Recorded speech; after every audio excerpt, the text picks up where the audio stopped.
தானா சேர்ந்த கூட்டங்க சொல்றீங்க, ரைட்? தானா சேர்ந்த கூட்டம், அதுக்குன்னு சாவறதுக்கு தயாரா இருந்தாங்களா அவங்க? இதே வந்து திமுக கூட்டத்தில் முப்பெரும் விழாவில் இந்த மாதிரி இறந்துருந்தாங்கன்னா எடப்பாடி பழனிசாமி இவர் தான் பேசுவாரா? அண்ணாமலை இப்படி தான் பேசுவாங்களா? விஜய்க்கு வந்து தானா வருதுன்னு இந்த குழந்தை என்ன பாவமாச்சு? 2 வயசு குழந்தை செத்து போய்க்குது. ஏன்? மிருகத்தனமான தள்ளுமொழி, ஒழுங்கீனமா ஒருத்தர் தள்ளுறது, நெருக்கிறது, மூச்சு திணறல். யாருன்னா செயற்கையா செந்தில் பாலாஜி வந்து அங்க பண்ணாரா?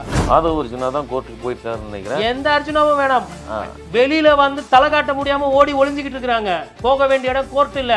அந்த 41 பேர் செத்து போயிருக்கிறான் பாருங்க, தாவேகா உறவினர், உன் கட்சிக்காரன், உன் தொண்டை, அங்க போய் நிற்கணும். விஜயோட கூட்டத்துல ஒண்டி தலைவர் வந்து கூட்டம் கலையிறதில்ல. காரணம் என்னன்னா பார்க்கணுன்ற அந்த ஆர்வம் கலைஞ்சி போயிடக்கூடாதுன்னு சொல்லிட்டு விஜயை வந்து கடைசி வரலும் காட்டுறதில்ல.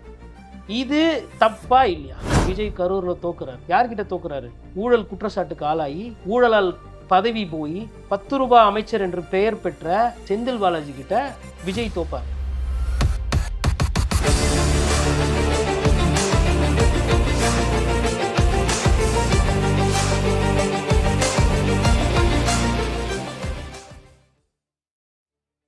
ஸ்பார்க் மீடியா நேயர்களுக்கு வணக்கம். நம்மோடு பேச இருப்பவர் பத்திரிகையாளர் திரு கோட்டீஸ்வரன் அவர்கள். வணக்கம் சார். சார் வணக்கம் சார். விஜயினுடைய அந்த பயணம், அதில் வந்து கரூரில் நடந்த மிக சோகமான ஒரு சம்பவம். 40 பேர்கிட்ட இறந்து போயிருக்காங்க. இப்போவும் பல்வேறு நபர்கள் சிகிச்சை எடுத்துக்கிட்டு இருக்காங்க. ஒரு மிகப்பெரிய நெருக்கடி, ஒரு தள்ளுமுள்ளு அழுத்தம் எல்லாம் ஏற்பட்டிருக்குது. பல்வேறு விமர்சனங்கள் வருது. ஒரு பக்கம் விஜய் தான் இதற்கு காரணம்னு ஒரு தரப்பு குற்றம் சாட்டுறாங்க. இன்னொரு தரப்பு வந்து அரசு இதை உரிய நடவடிக்கை எடுக்கவில்லை, அரசின் மெத்தன போக்கு தான் காரணம் அப்படி, அதுவும் இது வந்து ஒரு சதி செயல் அப்படிங்கிற ஒரு குற்றச்சாட்டை வைக்கிறாங்க. இதை நீங்கள் எப்படி பார்க்குறீங்க? இப்போ என்னன்னா, கட்சிக்காரர்கள் உள்ளே வந்துட்டாங்க. அதாவது தாவேகா சார்பாக இருக்கிறவங்க என்ன சொல்கிறாங்கன்னா, இது சதி, எங்கள் அண்ணனோட அரசியல் வளர்ச்சி பிடிக்காம திமுக அரசு காவல்துறை வந்து மெத்தனை போக்கு பண்ணி திட்டமிட்டு, அதுவும் ஆம்புலன்ஸ் எப்படி அப்படி வந்துச்சு, வந்த ஆம்புலன்ஸ் சுற்றி வந்துச்சு, அதுக்கப்புறமா வந்து லைட் ஆஃப் பண்ணாங்க அப்படின்னு அவங்க தரப்புலேருந்து ஒரு சில வாதங்கள் எடுத்து வைக்கிறாங்க. அரசு தரப்பில் இல்லை திமுக தரப்பில் என்ன சொன்னாங்கன்னா, எப்பா உன் கூட்டம் வந்தது உன் கட்சிக்காரங்க, அதிமுக கூட்டத்தை விட தாவேகா கூட்டத்துக்கு அதிக போலீஸ் போட்டோம், உங்களுக்கு கோர்ட்டு மூலிமா கட்டுப்பாடெல்லாம் கொடுத்துருக்கு, நீங்கள் வந்து உங்களோட தொண்டர்களை நீங்கள் பாதுகாக்கணும், அவங்க தாந்தோணித்தனமாக கரண்ட்டு கம்பத்தில் ஏறுறான், மரத்தில் தாவுறான், டிரான்ஸ்ஃபார்மர் ரூமை உடைக்கிறாங்க, நீங்கள் தண்ணி கொடுக்கல, அவங்க ஒருத்தர் தள்ளி கீழே விழுந்தவங்க மேலே ஏறி நின்று உங்களை பார்த்தாங்க, இதுக்கு நாங்கள் எப்படி பொறுப்பு அப்படின்னு சொல்லி இவங்க சைடில் சொல்கிறாங்க. கரூருன்னும் போது என்ன ஆகுதுன்னா, செந்தில் பாலாஜி இது மாதிரி செய்யக்கூடியவர் தான் அப்படின்னு ஒரு சில பிரச்சாரம். இன்னொரு சைடு என்னன்னா, மக்கள் செத்து போயிட்டாங்க, மக்களுக்கு பிரச்சனை, இன்றைக்கி செந்தில் பாலாஜி தான் களத்தில் இருக்காப்புல. பாதி இடத்துல செந்தில் பாலாஜி, மீதி இடத்துல விஜயபாஸ்கர். உண்மையான அரசியல்வாதி யார்? உங்களுக்கு ரியல் பொலிட்டிஷியன் யார்? சினிமா ஸ்டார் பின்னாடி போகாதீங்க. அந்த மாயையெல்லாம் வந்து செலிபிரிட்டி மாயையிலேருந்து வெளியில் வந்துட்டு அரசியல்வாதி என்பவர் உங்களுக்கான அரசியல்வாதியாக இருக்கணும், கீழே இருக்கிற அரசியல்வாதியாக இருக்கணும்னு சொல்லிட்டு அது ஒரு சைடு போயிட்டுருக்கு. அப்போ எதுக்கு சொல்கிறேன்னா, ஒரு கருத்து, நிறைய கருத்து, அங்கே கொஞ்சம் கருத்து, இங்கே கொஞ்சம் கருத்து, இங்கே கொஞ்சம் கருத்து, இங்கே கொஞ்சம் கருத்து. இதில் அடிப்படையில் என்னென்னா, கருத்து தான் ரொம்ப பேச்சு பொருளாக இருக்க தவிர்த்து இந்த விஷயம் இனிமேல் நடக்கக்கூடாதுன்னு பேசுகிறாங்க நிறைய பேர் அரசியல்வாதிகள் நுனிநாக்கில். சத்தியமாக அதை நோக்கி யாருமே பயணம் பண்ணல. இது மாதிரி ஒரு பிரச்சனை இவர்களை திருத்தி கொள்ளவில்லை என்றால் திரும்பவும் இது நடக்கும். ஏன்னா திருந்துற பாடு எனக்கு தெரியல. நான் ஃபஸ்ட்டு தாவேக்காலேருந்து ஆரம்பிக்கிறேன். தாவேக்கா தன்னை திருத்தி கொள்ள வேண்டும். ஏன்னா மதுரையிலையும் இதே மாதிரி ஆச்சு, மயக்கம் போட்டு விழுந்தாங்க, பாடம் படிக்கலை. மதுரையில் பார்த்தீங்கன்னா ஐயநாதன் அவர்கள் அன்றைக்கி வந்து தாவேக்கால இருக்கிறார், அவர் ஒரு அட்வைசர், மூத்த பத்திரிகையாளர். அப்போது காவல்துறையில் அவங்கக்கிட்ட சொல்கிறாங்க, கூட்டம் வந்து உங்களை பார்க்க வருதுன்னும் போது நீங்கள் பாருங்கள், அந்த காட்சியெல்லாம் இருக்கும். ஆக்சுவலாக அவர் வந்து இதில் தான் முதல் மாநாடு அதெல்லாம் இருக்கிறார். சார் விக்கிரவாண்டியில் இருந்தாங்க, மன்னிக்கணும், விக்கிரவாண்டியில் இருந்தப்போ அப்போ மதுரையில் இந்த பிரச்சனை ஆகுது. அப்போ போய் சொல்லும்போது இந்த மாதிரி கூட்டம் வருதுன்னும் போது விக்கிரவாண்டியிலும் அதே மாதிரி தான் விஜய் அவர்களை பார்க்கணும்னு முந்தி அடிச்சுட்டு வராங்க. மதுரையில் வந்து ஒரு ரிப்போர்ட்ரு போகிறாங்க, அந்த ரிப்போர்ட்ரு வந்து பாதுகாப்பில், ஒரு பெண் ரிப்போர்ட்ரு போயிட்டு பாதுகாப்பில் அவங்களுக்கு குடிக்க இருந்த தண்ணியை பிடுங்கி குடிச்சிட்டாங்கன்னு சொல்லிட்டு அவங்க போய் ஆஃபீஸில் கம்ப்ளைண்ட் பண்ணி ஃபெடரல் பத்திரிகையில் ஒரு செய்தி வருது. பத்திரிகையாளர்களுக்கோ இல்லை இதை பார்க்க வர ஒரு சில வயதானவர்களுக்கு இங்கே பாதுகாப்பு இல்லைன்னு ஒரு செய்தி வருதுங்க. அப்புறமா வந்து விக்கிரவாண்டியில் வந்து ஒரு பத்திரிகையாளர் போகிறாரு, சத்யான்னு சொல்லிட்டு அவர் பேர். அவர் ஒரு புதிய கார் ஒன்று வாங்கிட்டு போகிறாரு. இந்த காரில் இப்படி இருக்கு கார்னா இப்படி ஏறி இப்படி ஜம்ப் பண்ணி இப்படி போய் அவர் காரு சொட்டெல்லாம் ஆச்சு, புது கார். இதெல்லாம் வந்து நான் எதுக்கு சொல்கிறேன்னா, சின்ன சின்ன விஷயங்கள். அன்னைக்கே இதெல்லாம் சரி செய்கிறாங்க, இல்லை அன்னைக்கே இந்த மாதிரி இருக்குது, ஒரு ஒரு கட்டுக்கடங்காத ஒரு கூட்டமாக இருக்குங்க, இந்த இளைஞர்களை வந்து நம்ம சரி செய்யணும், இதை நம்ம நெறிப்படுத்தணும், இவர்களை அரசியல் மயமாக்கணும் அப்படின்னு அந்த ஒரு முடிவு எடுத்திருந்தாங்கன்னா இன்றைக்கி இந்த பிரச்சனை கிடையாது. ஒன்று, உங்கள் கூட்டம் வந்து தானாக சேர்ந்த கூட்டங்க சொல்கிறீங்க, ரைட்டு, தானாக சேர்ந்த கூட்டம், அதுக்குன்னு சாவறதுக்கு தயாராக இருந்தாங்களா அவங்க? என்னோட கேள்வி அதான். அடிப்படை விஷயத்தில் என்ன பண்ணியிருக்கணும்னா, நான் ஒரு சிலது காட்டுறேன். இது வந்து நான் கரூரில் 2 நாள் தங்கியிருக்கிறேன், ஒரு நாள் ஈரோட்டில் தங்கியிருக்கிறேன். கரூரில் முன்னாள் நைட்டு வந்து அதிமுக ஃபங்க்ஷன் முடியுது, அதுக்கப்புறம் மறுநாள் நைட்டு போய் எடுக்கிறோம். இது மாதிரி பேனர் வந்து இளைஞர்கள் நிறைய இடத்துல வைக்கிறாங்க, தன்னிச்சையாக வைக்கிறாங்க, சந்தோஷமாக ஆர்வத்தோடு வைக்கிறாங்க.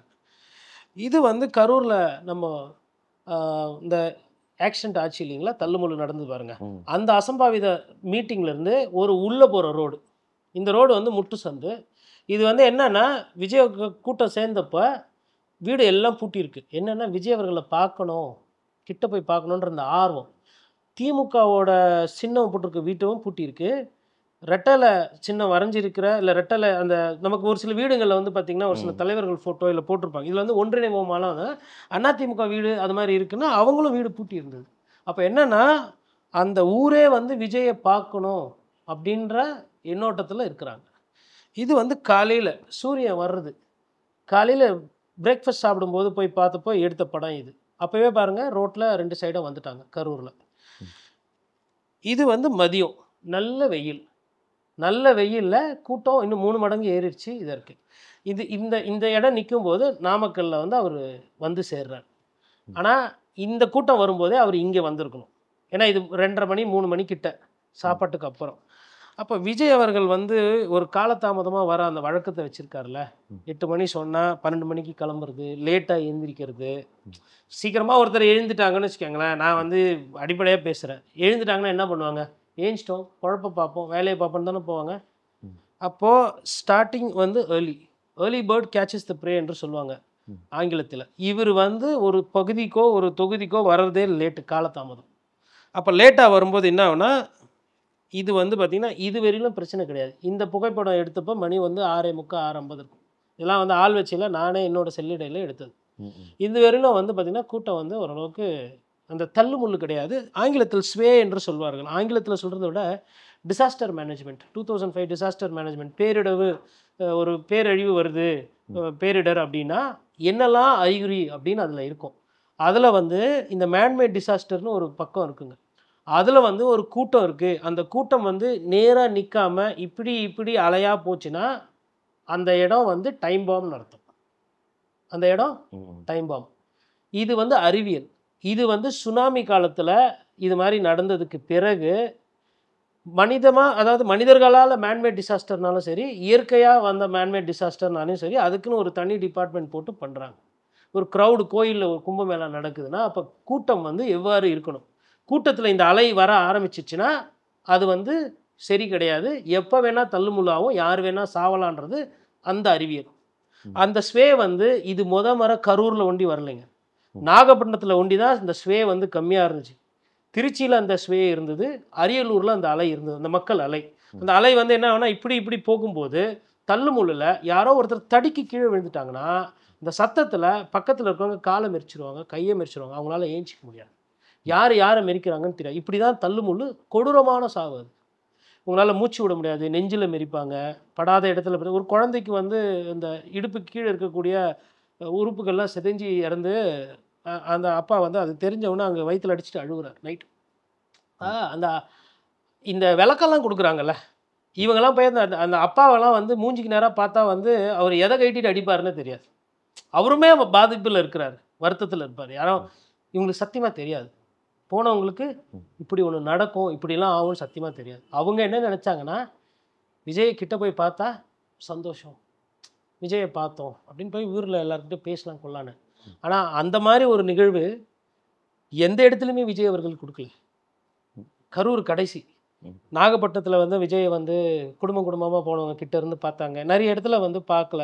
அதேமாதிரி பெரம்பலூரில் நடுராத்திரி வரல நின்று விஜயை வந்து சபிச்சுட்டு விஜய் ரசிகர்கள் போனதும் உண்டு.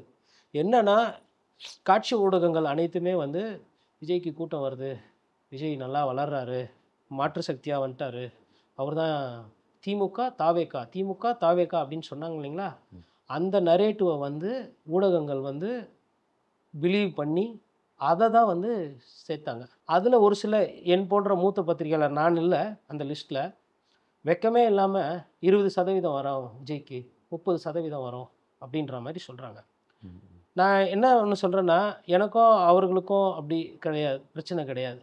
ஒரு விஷயம் என்னென்னா, தயவுசெய்து நான் வேலையை விட்டுட்டு இப்போ இண்டிபெண்ட் பத்திரிகையாளர் நான் ஒரு இடம் போய் பார்க்குறேன். 200 சட்டமன்ற தொகுதி நான் போய் சுற்றி வந்துட்டேன். அந்த நம்பிக்கையில் நான் பேசுகிறேன். நான் மக்களை சந்திச்சிருக்கிறேன், மக்களோட மனநிலை என்னன்றது எனக்கு ஓரளவுக்கு தெரியும். அந்த அடிப்படையில் நான் பேசிக்கிட்டு இருக்கேன் இங்கே உட்காந்து. நீங்கள் பார்க்குறது வந்து வேறு எந்த தலைவருக்கும் கூடாத ஒரு கூட்டத்தை நீங்கள் பார்க்குறீங்க. இப்போ கரூரில் தேர்தலில் விஜய் போய் நின்னா, இல்லை இந்த சம்பவத்துக்கு முன்னாடி நின்னாலும் விஜய் கரூரில் தோக்குறாரு. யார்கிட்ட தோக்குறாரு?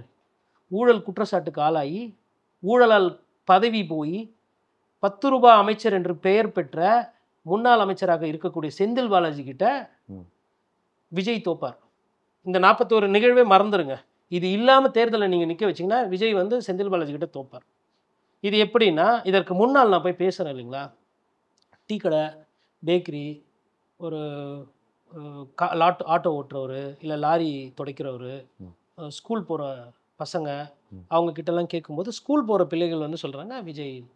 இதே ஒரு 20-23 வயசு நீங்கள் மற்ற மாவட்டம் மற்ற தொகுதி எங்கே போய் கேட்டாலும் விஜய்ன்னு வாங்க. ஆனால் கரூரில் என்னென்னா செந்தில் பாலாஜி. என்னப்பா அவர் ஊழல் குற்றச்சாட்டு, ஊழல் வாழ்தின்றாங்க, பணம் கொள்ளையடிச்சிட்டாரு, அது மாதிரிலாம் குற்றச்சாட்டெல்லாம் இருக்கே அப்படின்னா, எங்கள் குடும்பத்தில் ஒரு ஆள்ண்ணே, அவரு எங்களுக்கு செலவு பண்ணுறாரு.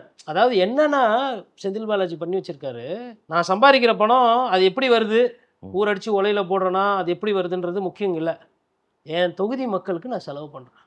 அவங்களுக்கு உனக்கு எப்படி இந்த பணம் வந்துச்சு, நீ எப்படி இப்படி சம்பாதிக்கிற, அந்த கேள்வி அவங்க கேட்கறது கிடையாது.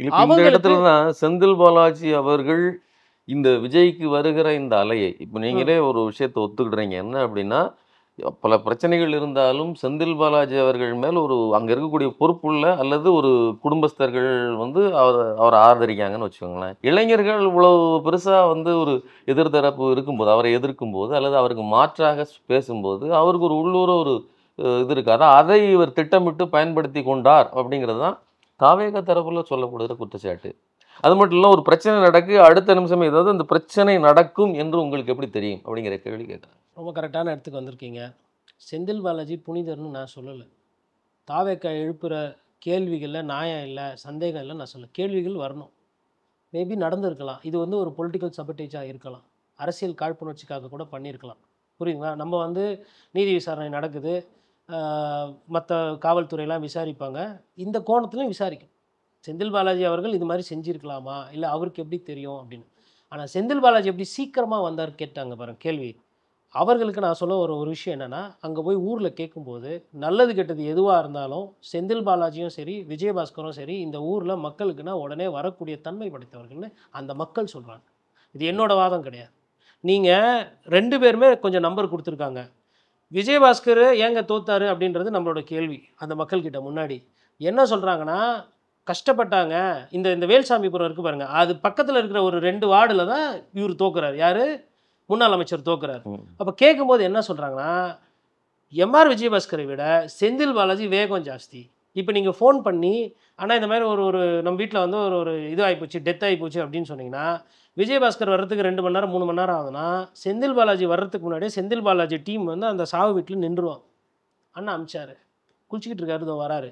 இங்கே நீங்கள் ஃபோன் பண்ணிங்கன்னா அண்ணா இப்போ குளிச்சிக்கிட்டு இருக்காரு. அப்போ டீம் மேனேஜ்மெண்ட்டுன்னும் போது செந்தில் பாலாஜிக்கு அத்துப்படி.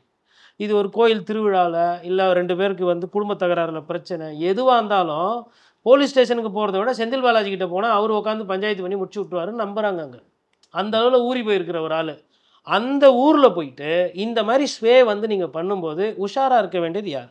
தாவேக்காவா இல்லை செந்தில் பாலாஜி? செந்தில் பாலாஜியோட பேக்ரவுண்ட் இப்படி இருக்குன்னு நம்ம எல்லாம் அந்த கேள்வி எழுப்புகிறோம், சந்தேகத்தை வைக்கிறோம். பத்திரிகையாளராக நானும் அதை எழுப்புவேன். தாவேக்காவோட நான் இருக்கணும், ஏன்னா அது பிரதான எதிர்க்கட்சி இன்னைக்கு, ரைட்டுங்களா? ஆனால் இதில் அடிப்படையில் எதிர்க்கட்சி தலைவர் எடப்பாடி பழனிசாமி ஒரு சில நியாயமான கேள்விகள் கேட்டாங்க. அந்த கேள்வி நம்ம எல்லாம் கடந்து போகிறோமே. அவர் பண்ணுற அந்த அரசியல் எங்கன்னா புரியுதா? அவர் என்ன 2 விஷயம் சொன்னார்.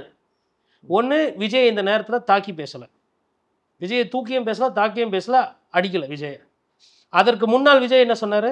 ஜெயலலிதா வழியில் நீங்கள் போனீங்களா, எம்ஜிஆர் கட்சி என்னாச்சு? கொஞ்சம் நஞ்சம் இல்லை விஜய் அவர்கள். அதாவது அதிமுக மீது அவ்வளோவா குற்றச்சாட்டு வைக்கல நம்ம போன்ற பத்திரிகையாளர்கள் நம்ம கேள்வி கேட்குறோம். அதற்கு அவர் என்ன பண்ணுறாரு, கொஞ்சம் கொஞ்சமாக மெல்ல மெல்ல அதிமுகவும் தாக்குறாரு. அண்ணா படத்தை எடுத்து வச்சுக்கினாரு, எம்ஜிஆர் படத்தை எடுத்து வச்சுக்கிட்டாரு. எம்ஜிஆர் படத்தை எடுத்து வச்சுக்கிட்டா என்ன அர்த்தம்? உன் ஓட்டு உனக்கு இல்லை, அந்த ஓட்டு எனக்குன்னு அர்த்தம். ஜெயலலிதா பற்றி இவர் பேசினாரா என்ன அர்த்தம்னா, அதிமுக தொண்டர்களை நீங்கள் என்ன நம்புங்கன்றதான் அர்த்தம். அப்படி பண்ணுற இதில் எடப்பாடி பழனிசாமி கண்ணிய குறைவாக எதுவும் பேசலையே, அமைதியாக தானே இருக்காரு. ஆனால் அந்த கேட்ட 2 கேள்வி என்ன? ஒன்று, மூத்த நிர்வாகிகளை வைத்து இந்த மாதிரி கூட்டம்லாம் போடணும், அனுபவம் முக்கியம்.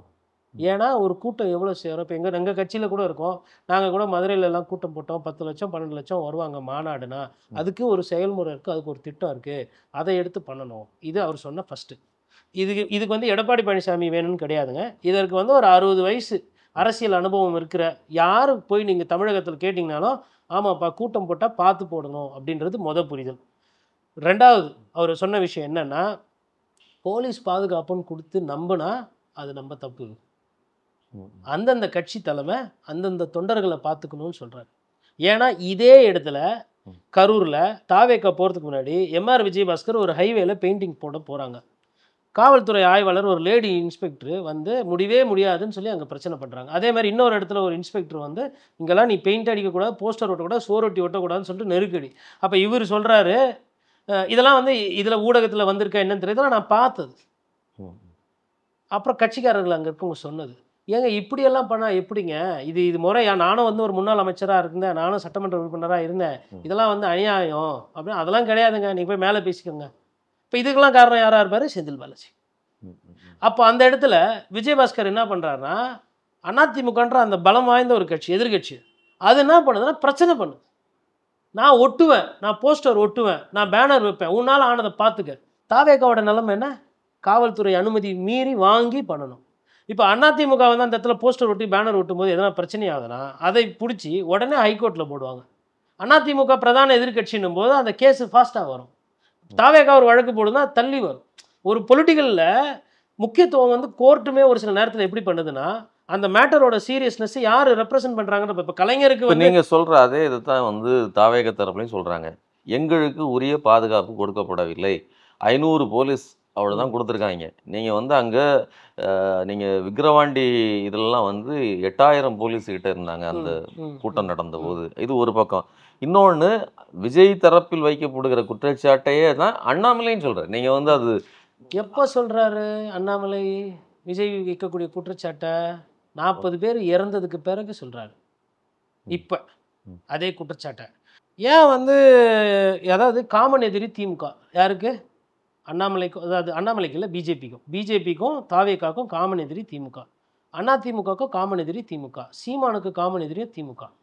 அதனால் இவங்க எல்லாருமே இப்போது விஜயை வந்து விமர்சனம் பண்ணுறதை குறைச்சிட்டாங்களா?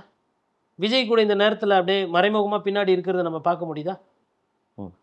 எடப்பாடி பழனிசாமி திட்டலை, விமர்சனம் பண்ணல.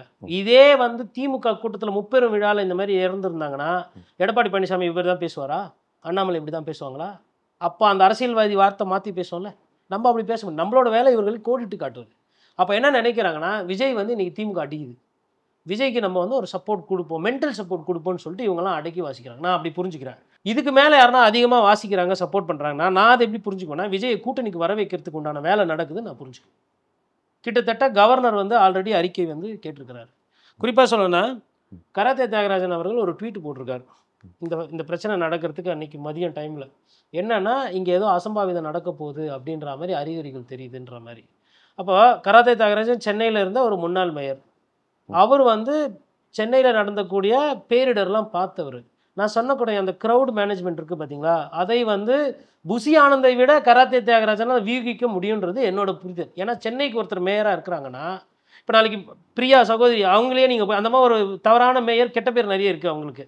ஆனால் அவங்க கிட்ட கூப்பிட்டு ஒரு பாயிண்ட்ல எவ்வளோ பேர் கூட்டம் தாங்கும், என்ன நடத்தணும், என்ன அப்படின்னு கேட்டிங்கன்னா தெரியும். ஏன்னா அந்த மேயர் பதவியில் இருந்துட்டாங்க அப்படின்னா, மேயராவோ துணை மேயரோ இருந்துட்டாங்க அப்படின்னா அவங்க கிட்ட வந்து அந்த க்ரௌட் மேனேஜ்மெண்ட் தெரியும். அப்போ அந்த கராத்தே தியாகராஜன் பாஜகவை சேர்ந்தவர், தாவேக்காக்கும் பாஜகவுக்கும் சம்மந்தம் இல்லை. தாவேக்கா பாஜகவை அடிக்குது, ஆனாலும் அவர் வந்து ஒரு பதிவு வந்து ஷேர் பண்ணுறாரு. வேற யாரோ சொன்ன பதிவா இல்லை அவரா போட்ட பதிவான்னு தெரியல, போட்டுட்டு இது ஏதோ பிரச்சனை உள்ளே ஏதோ இருக்குன்னு ஒரு சந்தேகத்தை ஏற்படுத்துறாங்க. அதே தொடர்கதையாக தான் இன்றைக்கி அண்ணாமலையும் பேசுகிறார். அப்போ இதில் அரசியல் இருக்கும் உள்ள. நான் என்ன சொல்கிறேன்னா, அரசியலுக்கு அப்புறம் போகலாம். அடிப்படையில் நீங்கள் என்றைக்கு உங்களை திருத்திக்க போகிறீங்க, சரி செய்ய போகிறீங்க. விஜய் அவர்கள் ஃபஸ்ட்டு டைமுக்கு போகணும். டைமுக்கு போக முடியலன்னா அந்த பஸ்ஸு வந்து அவருக்கு சரி இல்லைங்க. ஏன் அப்படின்னா, அவருக்கு ஏன் அந்த பஸ்ஸு சரியாகுதுன்னா, அந்த பஸ் அமித்ஷாவுக்கு செட் ஆகும். ஏன்னா அமித்ஷாவை பார்க்க வர கூட்டம் கம்மி. நீங்கள் பஸ்ஸில் பத்திரமா வச்சுருந்துட்டு கிட்ட வந்துட்டு அமித்ஷா ஏதோ அமித்ஷான்னு காட்டிட்டு அப்புறம் திருப்பி கதவு முடிக்கலாம். விஜய்க்கு அப்படி இல்லை, கூட்டம் நிறைய வருது. அப்படின்னும் போது விஜயை வந்து அந்த உச்சின் மேல் இட்ட அந்த குன்றின் மேல் இட்ட விளக்குன்னு சொல்லுவாங்க பாருங்கள், அந்த மாதிரி விஜய் அந்த பஸ்ஸுக்கு மேலேயே நீங்கள் வச்சு எல்லா இடத்துக்கும் போனீங்கன்னா விஜய்க்கு இவ்வளோ கூட்டம் வராது. விஜய்க்கு இவ்வளோ கூட்டம். இன்னொரு உண்மையை சொல்லட்டுங்களா, கரூரில் கூட்டம்னு சொல்கிறாங்க இல்லையா, கரூரில் 4 தொகுதியில் எடப்பாடி பழனிசாமி போனார். என்கிட்ட அந்த ஃபோட்டோஸ் இருக்குது, நான் உங்ககிட்ட அப்புறமா காட்டுறேன். இல்லை காட்டுங்க. இது வந்து அதே இடம் கரூரில் வேல்சாமி புறத்தில் எங்கே தள்ளுமுலாய் இறந்தாங்களோ அதே இடத்துல கிட்டத்தட்ட 1.5 நாளைக்கு முன்னாடி அதிமுக கூட்டம். இந்த கூட்டத்தை முடிச்சுட்டு அரவக்குறிச்சி போகிறாங்க. அரவக்குறிச்சியில் ஓரளவுக்கு கூட்டம். அப்புறமா வந்து கிருஷ்ணராயபுரம், அங்கேயும் கொஞ்சம் கூட்டம். அரவக்குறிச்சியில் கொஞ்சம் கூட்டம் கம்மி, அது அதிமுகவோட ஆட்கள் சொல்லக்கூடியது. கிருஷ்ணராயபுரத்தில் சுமாரான கூட்டம். குளித்தலையில் சரியான கூட்டம். நைட்டு 10 மணிக்கு அவர் வராங்க, பேசுறது முடிக்க லேட் ஆகுது. ஒரு 30% வண்டி வந்த உடனே பார்த்துட்டு கையை காமிச்சிட்டு கலைஞ்சு போயிடுறாங்க. அதை கூட்டம் முடிஞ்சிட்டு அப்புறம் ஒரு பாதி பேர் தான் இருக்கிறாங்க. எல்லா கூட்டத்திலுமே பார்த்தீங்கன்னா தலைவர் வந்த உடனே கூட்டம் கலைய ஆரம்பிக்குது. இன்னைக்கு நிதர்சனமான நிஜமே தான். ஆனால் விஜயோட கூட்டத்தில் ஒண்டி தலைவர் வந்தும் கூட்டம் கலையிறதில்ல. காரணம் என்னன்னா, பார்க்கணுன்ற அந்த ஆர்வம், பேச்சை கேட்கணுன்றது கிடையாது. இவரும் பேச ஆரம்பிச்சா போகிறாங்க. நம்ம அதை பார்த்தோம் ஒரு சில மாநாட்டில். அப்படி கலைஞ்சி போயிடக்கூடாதுன்னு சொல்லிட்டு விஜயை வந்து கடைசி வரை காட்டுறதில்ல. இது தப்பா இல்லையா? இதே ஜங்ஷனில் இந்த ஜங்ஷன்லேருந்து அந்த இப்படி இருக்குங்க, அந்த இந்த தெரு இப்படி வந்து இப்படி போனீங்கன்னா ஒரு ஹைவே இருக்குங்க. இங்கெல்லாம் வந்து லாரி எல்லாம் விடலாங்க. இந்த சைடில் இப்படி வந்தீங்கன்னா இது வந்து கரூர் டவுனுக்கு போகிற வழிங்க. இந்த ஜங்ஷனில் ஆள் இருக்காங்க, இங்கே ஒரு ஜங்ஷனில் ஆள் இருக்காங்க, அங்கே ஒரு ரவுண்ட் ஆனால் ஆள் இருக்காங்க. விஜய் வண்டி இப்படிலாம் வரும்போது வராங்கன்னு சொல்லிட்டு விஜய் வண்டி நோக்கி வராங்க. அங்கேயே விஜய் வந்து வண்டிக்கு மேலே நின்று டாட்டா கமிஷன் என்னை பார்த்துட்டீங்க, நாங்கள் கூட்டத்தில் காத்திருக்கிறாங்க, நேரம் ஆகிப்போச்சு, நான் போகிறேன்னு மைக்கை எடுத்து ஒரு வார்த்தை பேசியிருந்தா அங்கேயே ஃபோட்டோ எடுத்து அந்த கூட்டம் கலைஞ்சி வீட்டுக்கு போய்ட்டுரும். 6 மணி நேரம் நிற்கிறான், 5 மணி நேரம் நிற்கிறான், 4 மணி நேரம் நிற்கிறான், கால் வலிக்கும், சாப்பிடல, தண்ணி பார்த்தோன்னா அந்த அபா தீர்ந்த உடனே அவங்க போய்ட்டுருக்கோம். இல்லை, இப்போ இந்த விஷயத்தை நீங்கள் வந்து கரூரினோட ஸ்ட்ரக்சர் சொன்னீங்க இல்லையா, நீங்கள் அவங்க கிட்ட இருந்தீங்க, அங்கே உங்களுக்கு தெரியுங்கிறதுனால நான் கேட்குறேன். இந்த குறிப்பிட்ட வீதியில் தான் நீங்கள் வந்து அனுமதி கொடுத்தாங்க, ஆனால் நாங்கள் கேட்ட இடம் வேற. நாங்கள் கேட்ட இடத்தில் கொடுத்திருந்தால் இந்த மாதிரியான தள்ளுமுள்ளி ஏற்பட்டுருக்காது அப்படிங்கிற ஒரு இவர் வராருங்க, நம்ம ராஜ்மோகன் சார் வராரு, ரைட்டுங்களா, பேசிக்கிட்டு கெஞ்சிக்கிட்டு வராரு, அமைதியாக இருங்க, தள்ளாதீங்க, அந்த மாதிரி அதோ வந்துட்டாரு, மக்கள் விரும்பக்கூடிய முதலமைச்சர் வந்துட்டு இருக்காரு அப்படின்னு சொல்லிட்டு பேசுறாரு. இதுல எதனா தள்ளுமுள்ளு இருக்குங்களா? இவர் யாரு? தாவேக்கால 3வது தலைவர் இல்லையா?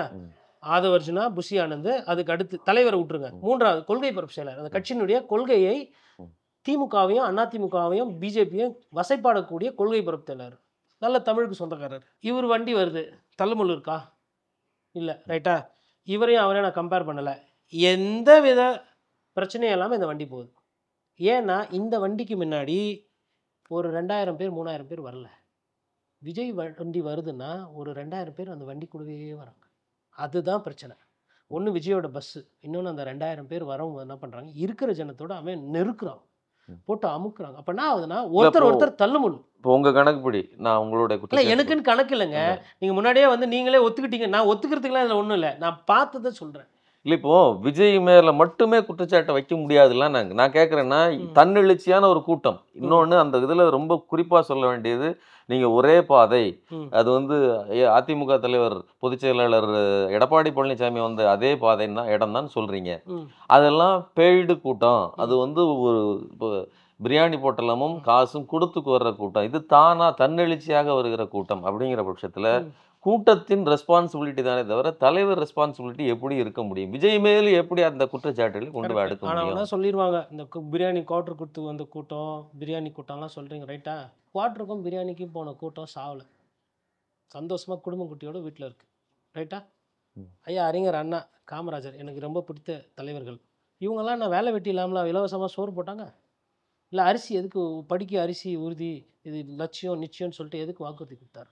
எதற்கு சத்துணவு வந்து எம்ஜிஆர் வந்து கொண்டு வந்தார்? எதற்கு வந்து காலை உணவு திட்டம் வந்து ஐயா காமராஜர் காலத்துலேயே ஸ்கூலுக்கு போக மாட்டேன்றா, பையன் படிக்கணும் சோறு போடணும்னு எதுக்கு போட்டாங்க? நீங்களும் என்ன பண்ணிருக்கணும்னா, இவ்வளோ கூட்டம் வருதுன்னா நீங்களும் இதே மாதிரி சாப்பாடு போட்டு தண்ணி கொடுத்துருந்தீங்கன்னா இவ்வளோ பிரச்சனை இருக்காது. நீங்கள் சாப்பாடு போட முடியாது, ஏன்னா உங்களுக்கு கூட்டம் ஜாஸ்தி வருது, அவ்வளோ காசு செலவு பண்ண முடியாது. ஆனால் தண்ணி பாட்டில் வாங்கி வைக்கலாம். எங்கன்னா ஒரு இடத்துல நீங்கள் வந்து தண்ணியை நிறைய வச்சுருந்தீங்கன்னா சரியாக இருக்கும். இன்னொன்று, இவ்வளோ பெரிய கூட்டம், கிட்டத்தட்ட 1.5 கிலோமீட்டருங்க அந்த ரோடு இவங்களுக்கு கொடுத்துருக்கிறது. 1.5 கிலோமீட்டரில் நிற்கலாம், தள்ளி தள்ளி போகலாம். தள்ளுமுள்ள ஆகும்போது தாவேக்கா தொண்டனர்கள் பின்னாடி போயிட்டு இருந்தாங்கன்னா இந்த பிரச்சனையே இல்லை. உங்களுக்குள்ளே போட்டி போட்டு உங்களுக்குள்ளே முந்தி அடித்து கீழே ஒருத்தன் விழுந்திருக்கிறது கூட தெரியாமல் ஒருத்தர் குழந்தைக்கு எப்படிங்க வாய் உடையும்? அப்போ மனிதாபிமானமே இல்லாமல் பக்கத்தில் அந்த நொடியில் மிருகமாக மாறிட்டா நான் புரிஞ்சுக்கிட்டா?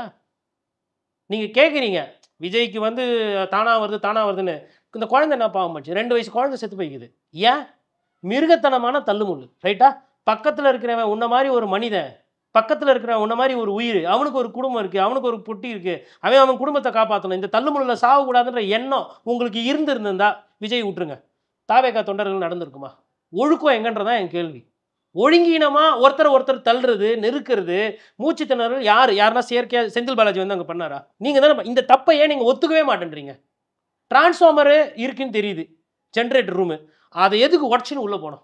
கூரையை பிச்சிங்கன்னு எதுக்கு அப்படி இந்த படத்துலலாம் காட்டுவாங்க பாருங்க, அந்த ஜோம்பி படத்துலலாம் அப்படி இப்படி நட்டுக்கிட்டு வரும் பாருங்க, அப்பா காலிப்டாவில் படத்தில் காலக்கியர்கள் மாதிரி நடந்துக்கிறீங்க. ஏங்க டிரான்ஸ்ஃபார்மர் மேலே யாரா ஏறுவாங்களாங்க? மூளை இருக்கிறவங்க, அந்த தாய் தகப்பன்னு அனுப்புகிறவங்களுக்கு இங்கே நடக்கிற கூத்தெல்லாம் தெரியாது. 60 அடி பால்கனியில் நின்று அந்த ஒட்டில் நின்று பார்க்குறாங்க. 60 அடி பால்கனிலேருந்து விழுந்தா என்ன ஆகும்? இங்கே இந்த இடத்துல இருக்கிற பில்டிங்ல எல்லாம் சண்டை, மேலே போய் நிற்கணுன்றது.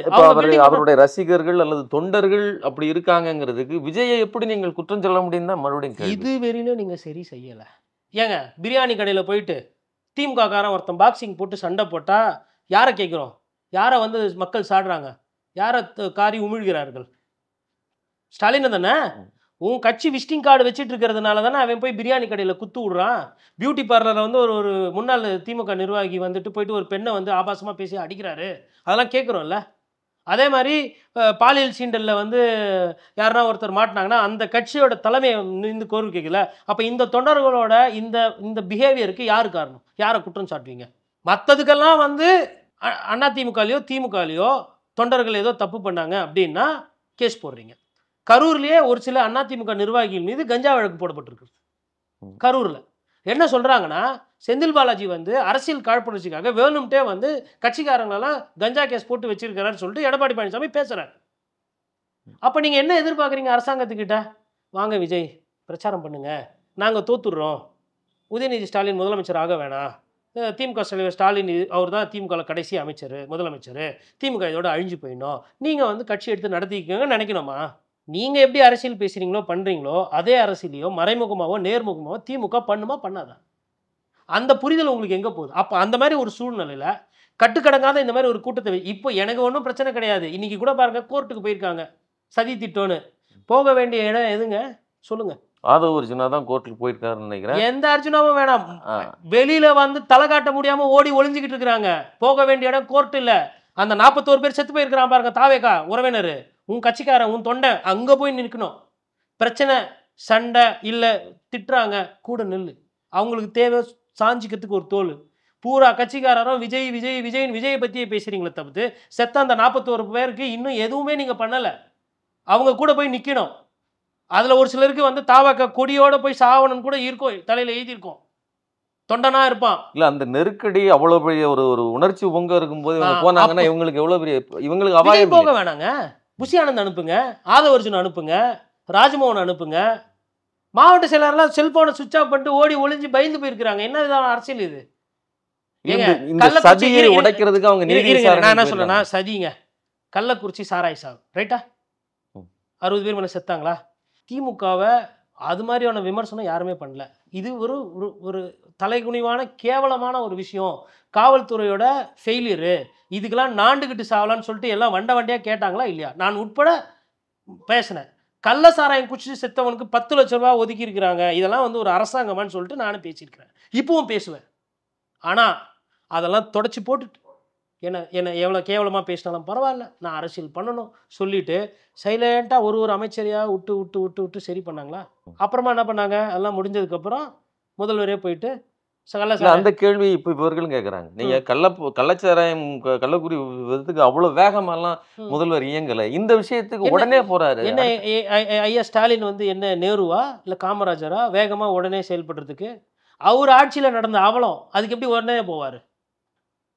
மறைக்க தான் பார்ப்பாங்க. இப்போ இப்போ இப்போ நான் சொல்றேன், இப்ப இதுக்கு மட்டும் வேகமா போறாருல்ல, அப்ப இது ஏன்னா, உள்நோக்கம் இருக்கு. உள்நோக்கம் இல்லைங்க, அரசியல். உள்நோக்கம்ன்றது வேற, மென்சிரியா என்பது வேற. ஏங்க, விஜய் வந்து லேட்டா வந்ததுல உள்நோக்கம் இருக்குன்றேன் நான். ஆனா இந்த சாவு வந்து இவங்க உள்நோக்கத்தை பண்ணியிருக்க மாட்டாங்க, அரசியல் பண்ணுவாங்க. நீங்க உள்நோக்கத்துக்கும் அரசியலுக்கும் வித்தியாசத்தை புரிஞ்சுக்கணும். நான் தான் கட்சி, நான் தான் தொண்டை, நான் தான் எல்லாம் அப்படின்றதுக்கு கொடுக்கப்பட்ட கூலி தான் இது.